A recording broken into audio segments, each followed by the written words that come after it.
سرحد سے میں یقین سے تو نہیں کہہ سکتا کہ 50-60 میل کے فاصلے پر ایک علاقہ ہے، ایک قصبہ، ایک شہر ہے، اس کا نام اگرتلہ ہے۔ خواتین و حضرات، ایشیا کے اندر، ایشیا بر اعظم کے اندر، کانٹیننٹ ایشیا کے اندر اگر دہشت گردی کا کوئی مرکز پہلی مرتبہ قائم ہوا تو وہ اگرتلہ میں ہوا۔ ایشیا کے اندر دہشت گردی کا مرکز اگرتلہ میں قائم ہوا، اور وہاں تیسری آنکھ نے، وہ نظر بد والی آنکھ نے بڑی ہمت سے پلان کر کے، محنت بہت کی انہوں نے، اور ہمارے درمیان نفرتیں بھی پھیلائیں، غلط فہمیاں بھی پھیلائیں، ہمیں بیت المکرم سے نکالا بھی جہاں ہم جمعہ پڑھنے جاتے تھے، اور اس طرح سے ایک تانا بانا لے کے کیا کہ وہ دہشت گردی جو ہے نہ صرف اس علاقے میں رہی بلکہ وہاں سے پھیلتی اور علاقوں میں بھی چلی گئی۔ اگر تلا سے نکلتی ہے تو وہ شری لنکا میں بھی چلی گئی ہے۔ دہشت گرد جو تھے وہاں کے ٹرین کیے ہوئے حملہ آور ہوتے تھے اور بری طرح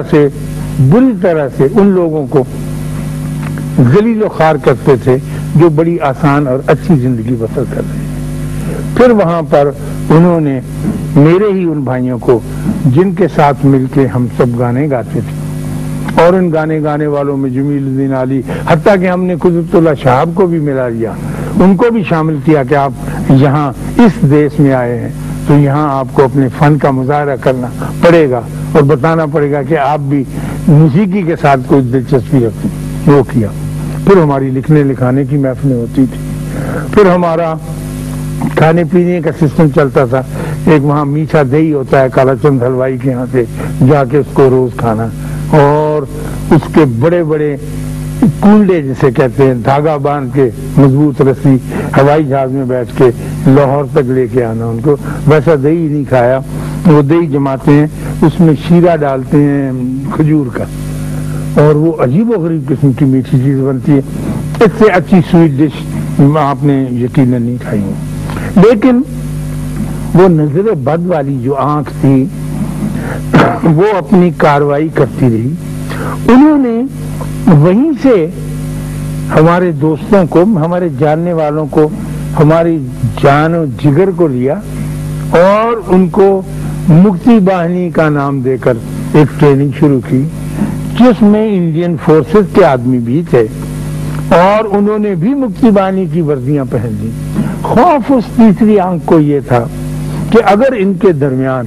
ایسی محبت اور یگانگت بڑھتی رہی اور یہ ایک دوسرے کے اس شدت کے ساتھ قریب آتے رہے، اور دین کا رشتہ تو تھا ہی تھا، اب یہ اور طرح کی باتیں بھی جو ہیں، عام کلچرل باتیں، اس میں بھی ایک دوسرے کے ساتھ گھس گئے، تو پھر ہمیں انہیں ایک دوسرے سے علیحدہ کرنا، جسے ہم پنجابی نکھیڑنا کہتے ہیں، بڑا مشکل ہو جائے گا۔ چنانچہ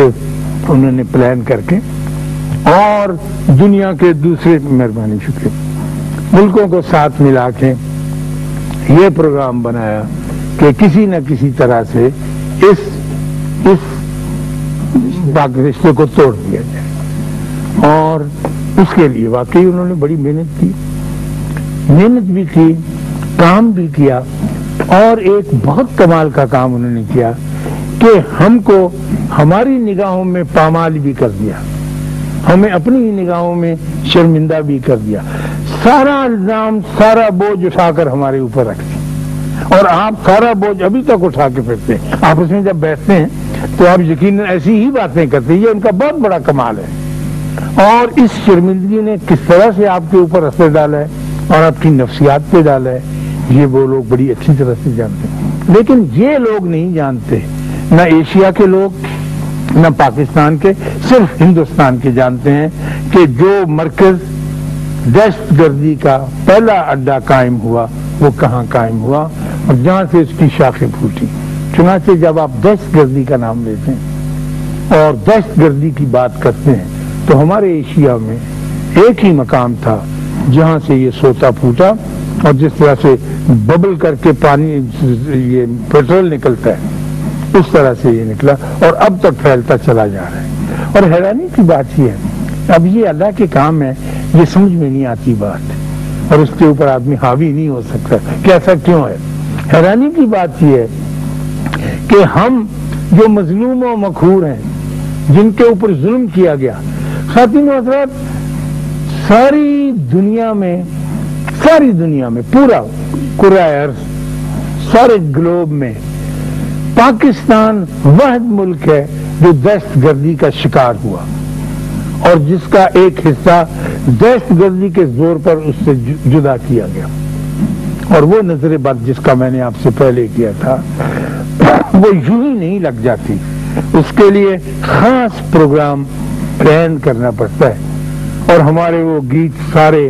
جو اتنے مجتمع ہو کر کبھی ہم بے سرے ہوتے تھے، کبھی سر میں آتے تھے، اور محبت میں ایک دوسرے کے ساتھ جفیاں ڈال کے ہم گاتے رہتے تھے، ان سے ملتے تھے، وہ سارے کے سارے مجموعے بندھو محبت کرنے والی، بندھو رنگیلا رنگیلا رنگیلا رے بندھو رے تمی ہوئو চাঁদ রে বন্ধু আমি গাঙ্গের পানি জোয়ারে ভাটাতে হইবে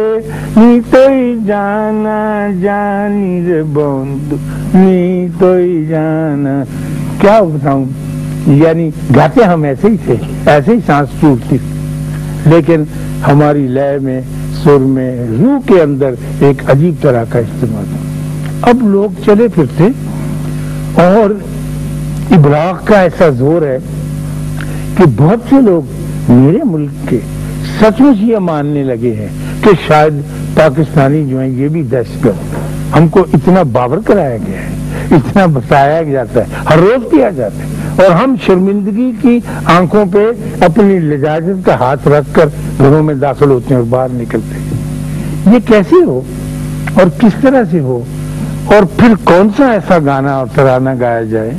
کہ ہم کو